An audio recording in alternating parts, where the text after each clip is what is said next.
hit that subscribe button. That way you know exactly when I upload new videos.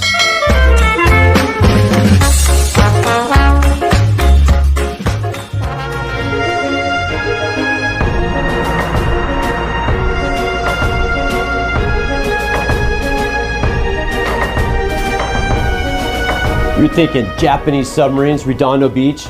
Must be clickbait. Not true. This is all real. Wait till you hear this. It's crazy.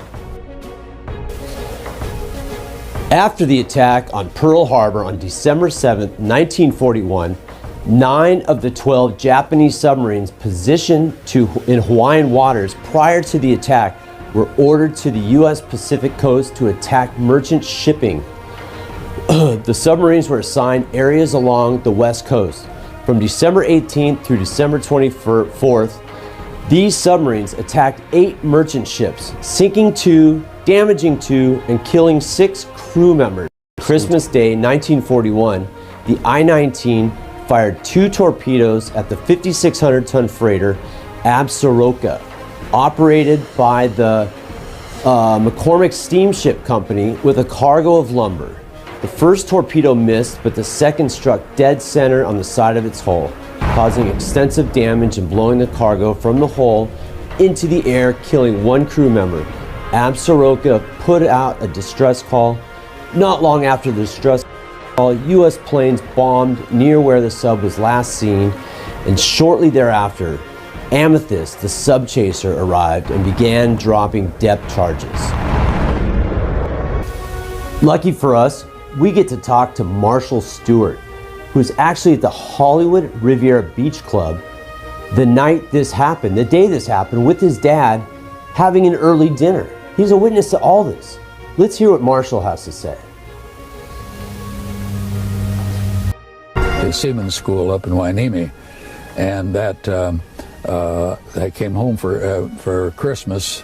And Christmas Day, my dad was running up there, and we were down there for dinner, and some soldiers had been stationed along the coast as coast watchers, and of all things, they were these young fellas were from inland and back in the state of Georgia, and had never really seen the ocean before, so.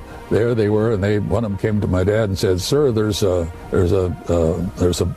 unusual looking ship out there or something." And so he went out and took a look, and he says, "That's a Jap sub," and it had come up alongside a fishing barge that was there, an old wooden fishing barge, and there used to be fishing barges along the coast out there, and this was the southerly of the one, and so it was reported, and so we actually saw a Jap sub. And it started to go on out, and a small plane came over and dropped a bomb on it, and it didn't hit the sub, but I think it damaged it somewhat, is what they felt. But it caused the barge to spring, so it went down and went awash, and the sub went out, and this is just getting quite before full dark. We could see a ship out there firing. So it was shooting at, they're very likely out there somewhere in the Redondo Canyon on that side. There might be a sub still laying out there, because it wasn't a big one, but it was here on our coast. It might have also been the same one that torpedoed the Absaroka, which was off Point Furman.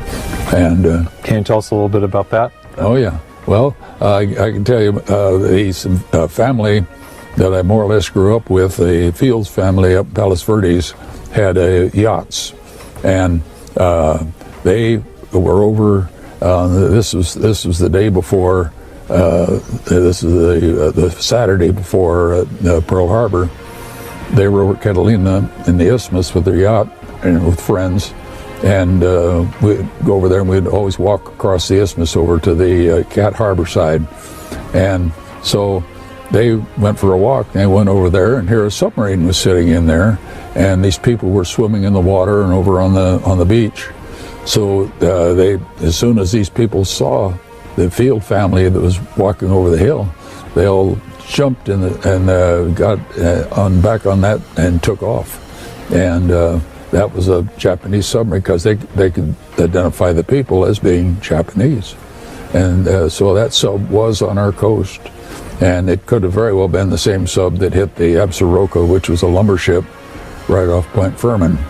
And she got hit in her number 4 hold, and I saw her when they were bringing her into the dry dock after they'd taken the good lumber out of her that was left after the torpedo.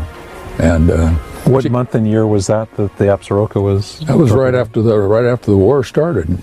It was very shortly. I couldn't tell you the exact date, but it was they had closed the harbor, and in fact, when the Fields tried to come back that Sunday, December 7th, they couldn't come in the harbor, and so they put a boat over, and the crew that they had on board took the family and guests into Cabrillo Beach and put them off there, and then they stayed on out there till the next day. They allowed them to come through into the harbor. I know that they did shell above Santa Barbara.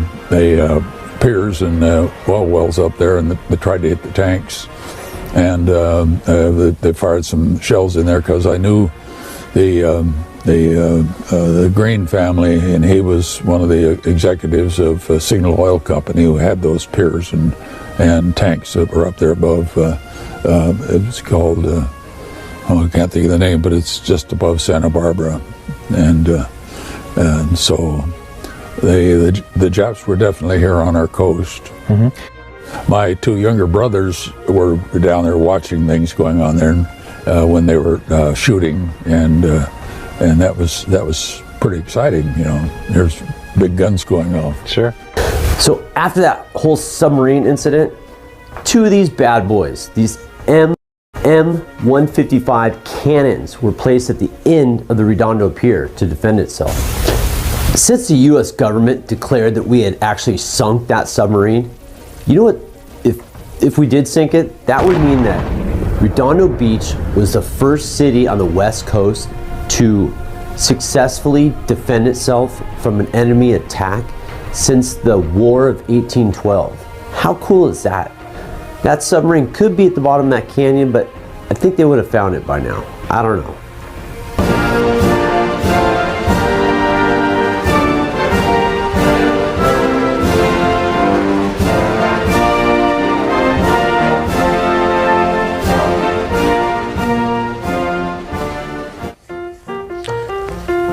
You guys, check out these videos. They're better than the one you just watched, trust me. And hit that subscribe button. I'll be uploading new videos every week. So, I hope you enjoyed it. Let's go to the next video. Click, click, click, click, click.